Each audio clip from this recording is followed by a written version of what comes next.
Hey guys, welcome to Redneck Light. Today we're going to be installing a wireless battery kill switch for my 1978 Continental Mark V. I thought about just getting a simple one, but I'd have to open the hood every time I want to do that. And I saw this little wireless one on Amazon and figured, why not give it a shot? So let's go ahead and get started. Okay, so I actually bought two of these, one for my Continental and one for my truck, because figured why not. So one thing about it is this box does not have any label on it whatsoever other than the barcode. And I find it funny. On this little relay here it says, please follow the instructions to install. And yet it comes with no instructions. That should have probably been the first sign to cut my losses and maybe reevaluate what I had just purchased.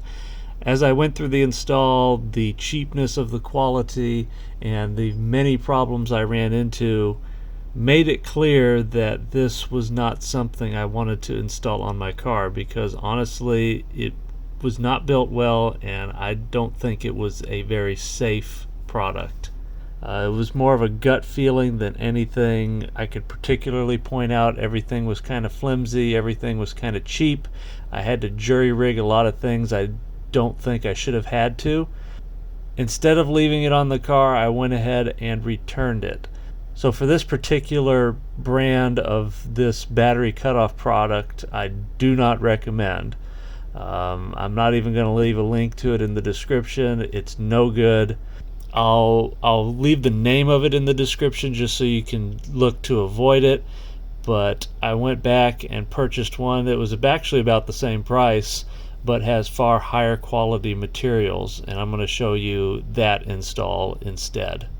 So the thing about this car is it's got all kinds of fancy luxury from the late 70s that was very, very primitively implemented. There's a clock in the dash, power seats, power everything, a lot of vacuum powered stuff.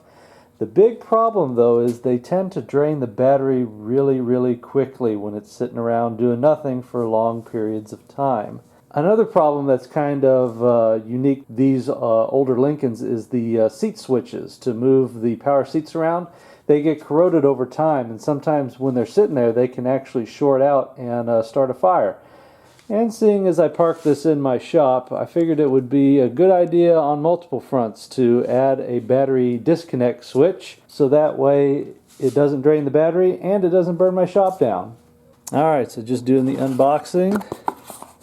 This is what we get from Amazon. Oh, this is nice. The other one didn't have instructions with it. We have the relay itself.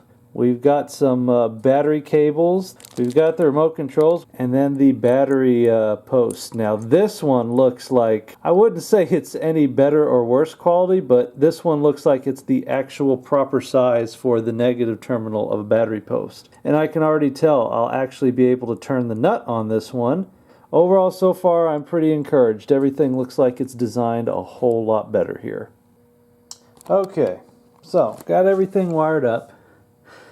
Because for some reason these little jumpers have two different sizes of hole, I wasn't able to get around using the little jumper between the relay and the negative battery post. But I've got that tightened on there.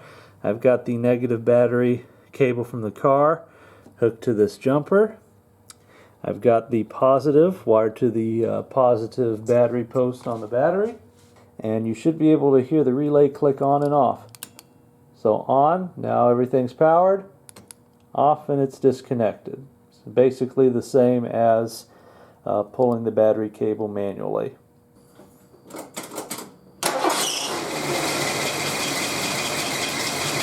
And everything seems okay. One thing I'm checking for is nothing's really hot, because that's usually an indication of something wrong. But everything looks good. I actually read online, if you try to disconnect the battery while it's running, this shouldn't work. And it doesn't. But I'm going to leave it on. I guess the relay stays on when there's enough current going through it, so that way you don't accidentally push the button while you're in the middle of driving the car. Okay, here's actually a pretty good illustration to the car. I've shut it off, but you know, Sometimes you'll be sitting in the car and accidentally leave a light on or door or whatever. With this, you can make sure it doesn't run your battery down. The other thing I could see this being used for is as a mild form of anti-theft. If someone's determined to get your car, they're going to get it, obviously. But if somebody opens it up, turns the key, and nothing happens, for the stupid criminal, they're just going to move on to the next car. Because if somebody opens the hood and tries to figure out what's wrong, they'll see all of this junk here. And like I said, a smart enough thief's going to take it whether you want to or not. But at least something like this will dissuade the stupid thief. And that's it for this video. Now this one I can recommend. It's still, you know, it looks like they took a bunch of scrap parts and said, hey, we can do something with this. But this one looks like it's a lot better made. They did put some effort into putting some quality parts in here.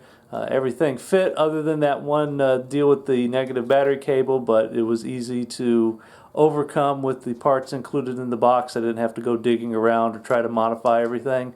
I'll put a link into the description to this version that I can recommend. So hope you enjoyed. If you'd like to support me, take a look at the links in the description. They're my Amazon affiliate links. I get a little bit if you click on those links and shop around on Amazon. I'd really appreciate it. Other than that, hope you enjoy. See you around.